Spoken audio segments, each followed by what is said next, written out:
Can you go? Can you go down low? How low can you go, Indiana Fever? Jeez, you guys have just turned this organization into a flat out joke. All of a sudden, Sophie Cunningham is hurt. All of a sudden, her elbow's messed up. Y'all smell that? Smells like BS. It smells like some punishment is being served out to Sophie Cunningham for going. Sit down, because right now the WNBA is dealing with the most heartbreaking mess this league has ever seen. Away from the cameras and the crowd noise, the Indiana Fever locker room is falling apart. This isn't a small issue. Insiders say if the league doesn't step in fast, they could lose half their fan base for good. Forget the record-breaking games and blowout wins. This story is about something bigger: loyalty, betrayal, and sacrifice. Reports just dropped that coach Stephanie White quietly suspended Sophie Cunningham, the toughest defender on the Fever roster. But before the coach could keep this quiet, Caitlin Clark stepped forward with a bold demand that has the whole league on edge. Stay with me, because we're getting into the real story, the tension, the loyalty, and the moment Clark told her coach straight up, "If Sophie's out, I'm out too." So how did we get here? You have to go back to the start, to the bond between Clark and Cunningham. From day one, everyone knew Clark would be a target. Veteran players were watching her closely. Coaches were planning around her. And on the court, things got physical fast. Clark needed someone in her corner, someone tough enough to take the hits so she didn't have to. That someone was Sophie Cunningham. Every time an opponent took a cheap shot at Clark, Sophie was right there. She took the fouls. She took the hard fights. She even took the boos from hostile crowds, like that night in Portland. And she never once complained. Sophie became the player fans loved to hate, so her teammate could shine. This is ridiculous. Look at the first comment, Evelyn. You guys are a clown organization. Here it says, Sophie hurt her elbow writing this for Stephanie White, didn't she? This is what Sophie Cunningham had. I will not pass to Caitlin again. I will not pass to Caitlin Clark again. This is what they forced Sophie Cunningham to do. Okay, that's how she hurt her elbow. CDS Sports, go rogue, win game, end up on injury report. Beatings will continue until morale improves. This is ridiculous, guys. This is ridiculous. Everybody knows this is clearly punishment for Sophie Cunningham. Chloe Peterson was the first to report on it.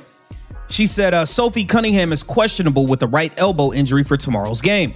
She participated in the portion of practice open to the media this morning. Okay.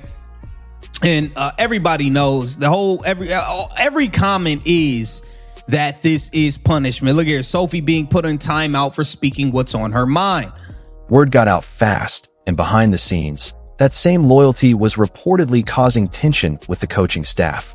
Sources say Coach Stephanie White felt Sophie was taking things too far on her own. The physical fouls, the aggressive style, the nonstop protecting of Clark, instead of being seen as strength, insiders claim the front office saw it as a problem. The staff wanted structure. Sophie only cared about keeping her point guard safe. That disconnect is what set the stage for the darkest day this Fever team has faced. According to people close to the team, practice that morning felt ice cold. Nobody was talking. The tension was impossible to miss. Leaked reports say Coach White called Sophie in for a private meeting out of nowhere. No teammates present, no warning given. Just a hard, uncomfortable conversation behind closed doors. Insiders claim Sophie was told her behavior was damaging the team's image. Never mind that she was the reason Clark could even function out there on the floor. She was told to clean out her locker. A quiet suspension, no timeline given. And the plan, according to sources, was to tell the public it was a personal issue to avoid any fan backlash. Just sit with that for a second. You risk your body and your career for a teammate, and this is the thank you. Witnesses say Sophie walked out with tears in her eyes, packing her things before anyone else showed up. No outburst, no drama. She handled it the same way she handles contact on the court, quietly and with grit. The mafia. So everyone knows, it's clear as day that this is punishment for Sophie Cunningham. It's very, very, very obvious that this is punishment for Sophie Cunningham. The organization is a straight up clown show at this point. And then not only that, they have not addressed the smear campaign They've gone out of their way to address any and everything else. They refuse to address the smear campaign led by Dan Dockich, who has been adamant about he's getting this information from the inside. Not only have they not addressed that, and he doubled down on it today. Dan Dockich was bombing again today. Stephanie White went on the same platform that took shots at Caitlin Clark and aired a hit piece. This is crazy. All of this is just flat out craziness. This Indiana Fever organization is a flat out joke. Sophie Cunningham is being punished for going rogue with Caitlin Clark, passing her the ball. You know they wanted that ball to go to Kelsey Mitchell. They didn't give a damn. That ball go to Kelsey Mitchell or come hell or high water. And that is what it is. Everything changed the moment the coaching staff realized just how deep the connection between Sophie and Clark actually went. That was their biggest miscalculation. The instant Caitlin Clark walked into the arena and spotted Sophie's cleared-out locker, the room went dead quiet. Sources say someone finally told Clark what had happened behind closed doors. And once she knew, something in her broke. Not rage exactly, more like pure heartbreak. The one teammate who always protected her had just been pushed aside to save face. Clark didn't even bother getting ready for practice. She walked straight past her teammates, past the assistant coaches, and headed right for White's office. People nearby said they'd never seen her look that serious before. Once the door shut, witnesses in the hallway say voices got loud fast. Clark reportedly told her coach, "She's taken every single hit meant for me. Every time someone tried to take me out, she was the one standing there. You don't get to just erase her." Coach White allegedly tried explaining it was a decision made for the team's focus. But Clark wasn't buying it. She understood exactly what was happening and exactly how much power she had in that moment. Then came the words that shook the entire league. Clark reportedly stared her coach down and said, "Bring her back today, or I walk out with her. If she goes, I go." That sentence didn't stay in the room for long. Within minutes, news had already reached the league office, and the commissioner was reportedly scrambling. Isn't it obvious that Dan Dockich is not lying about the information he's getting from within this organization as they refuse to address it? Dan Dockich doubled down on everything he said right here in this. He took the X. Yo, G, damn it, hold on. Steph White is calling. Gotta go to work. Keep hating. Keep stalking. So he's taking shots at the people that have been addressing him, adding on to the smear campaign that's going on against Caitlin Clark. It's ridiculous, but the fact of the matter is, you can't blame Dan Dockich. You can't blame him. He's not lying about where he's getting the information from, which is why the Indiana Fever is so hush and damn quiet about it. He's not lying. None of them are going to come out and call him a liar. None of them have stepped up to the plate to address the smear campaign that's being launched at Caitlin Clark. She's being targeted. They're not saying anything because it's coming from them. They've gone on to address everything else, whether it's people coming at them for the draft. Lynn Dunn went and called us all complainers. Stephanie White addressing the fans saying, hey, these games are boring as hell now. These games are boring. The product stinks now. You've come over here and ruined the product. The games are entertaining. She addressed that in last game's pregame podium. They've addressed everything. The Indiana Fever's Twitter handle or X handle put a post up after last game saying, are you not entertained?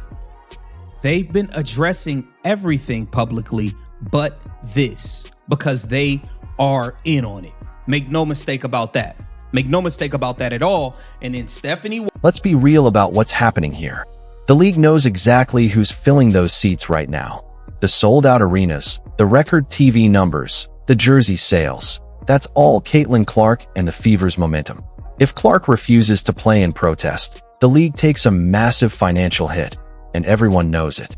Analysts are already sounding the alarm. Some say if Clark walks, nearly half the league's viewers walk with her. Fans aren't staying quiet either. Social media is already flooded with people demanding Sophie get reinstated and backing Clark completely. Sources say the commissioner is furious with Coach White for letting things get this far. Right now, there are reportedly emergency meetings happening. PR teams are scrambling. and the whole season suddenly feels like it's hanging by a thread. So what happens next? Does Coach White back down and bring Sophie back? Does Clark really walk away from one of the biggest seasons in league history to stand by her teammate? This isn't just a basketball story anymore, buddy. This is about loyalty. This is about family. This is about standing by the people who show up for you when it matters most. This is gross. Well, we see Cheryl Reeve wearing a shirt today in support of trans kids. Trans kids belong on the shirt. And this in the aftermath of Sophie Cunningham's recent comments. We actually saw Cheryl and Sophie speaking at center court pregame. And yesterday, Cheryl Reeve spent a lot of time talking at length with the media about this topic. I would encourage anyone to go and listen to Cheryl Reeve's comments. Incredibly thoughtful, easy to find online. I would encourage anybody to go see Cheryl Reeve's comments. By the way, Sophie did not look like she backed down from Cheryl Reeve. I've got more coming on all of this. This is right here. Sophie Cunningham, by the way, took a ugly elbow in this game, and the refs called the foul against her. Let's just look at this. Bam!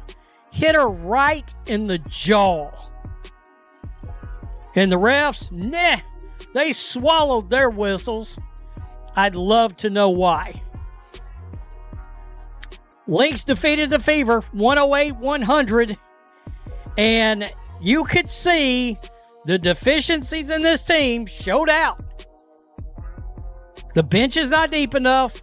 There's not enough length on this team. Again, we were saying that as free agency was going on.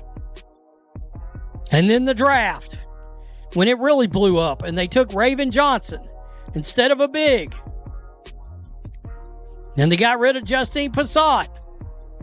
It felt like the Fever never had a chance in this game. And I was looking at the starting five for the Lynx. We got to realize All right, here's the situation, and now it's time to hear from you, because this whole story has split fans right down the middle. On one side, you've got Caitlin Clark, the biggest name in the league right now, putting everything on the line. Her season, her stats, her shot at MVP, all to protect one teammate. On the other side, you've got a head coach who made a call she believed would keep the team focused and the locker room under control. Two people, two completely different versions of loyalty, and right now, nobody agrees on who's actually in the right. Think about it for a second. Sophie Cunningham didn't ask for recognition. She didn't chase highlights or headlines. Game after game, she put her body on the line, took the hard fouls, absorbed the hate from opposing crowds, and did it all so Caitlin Clark could focus on doing what she does best. That's not something you just brush aside quietly behind closed doors. So when fans found out she was suspended without warning, without explanation, and without her teammates even knowing, it's no surprise the anger spread fast. But at the same time, you have to ask yourself, was Coach White wrong for trying to protect the bigger picture? Running a team isn't just about one player or one moment. It's about managing an entire locker room, a full season, and everything riding on it. Maybe she saw something the fans didn't. Maybe there was more to the story than what leaked out. Or maybe this really was a mistake that's about to blow up in the worst possible way. That's exactly why this story isn't finished. Because now the question isn't just about Sophie Cunningham's suspension anymore. It's about what happens next. Does Caitlin Clark really walk away from a historic season to prove a point? Does the coaching staff cave under pressure from their own franchise star? Or does this entire situation somehow get buried, smoothed over, and forgotten in a week? Nobody knows yet. And that uncertainty is exactly what's making this the biggest story in the league right now. So here's where you come in. I want to know exactly where you stand. Was Caitlin Clark right to risk everything for her teammate? Or did the coach have every right to make that call behind closed doors, no matter how it looked from the outside? There is no wrong answer here. I just want your honest, unfiltered opinion. Drop it in the comments right now, because this conversation is just getting started, and I want to see both sides go head to head. And if this story pulled you in, do not scroll past without hitting that like button. It genuinely helps push videos like this one further, and it lets me know you want more stories exactly like this. If you know a basketball fan, a Fever supporter, or anyone who's been following Caitlin Clark this season, send this their way right now, because trust me, they need to see this. Make sure you're subscribed too, because this story is far from over, and when the next update drops, you do not want to be the last one to find out. There's more coming, and it's only getting bigger from here. I'll catch you in the next one.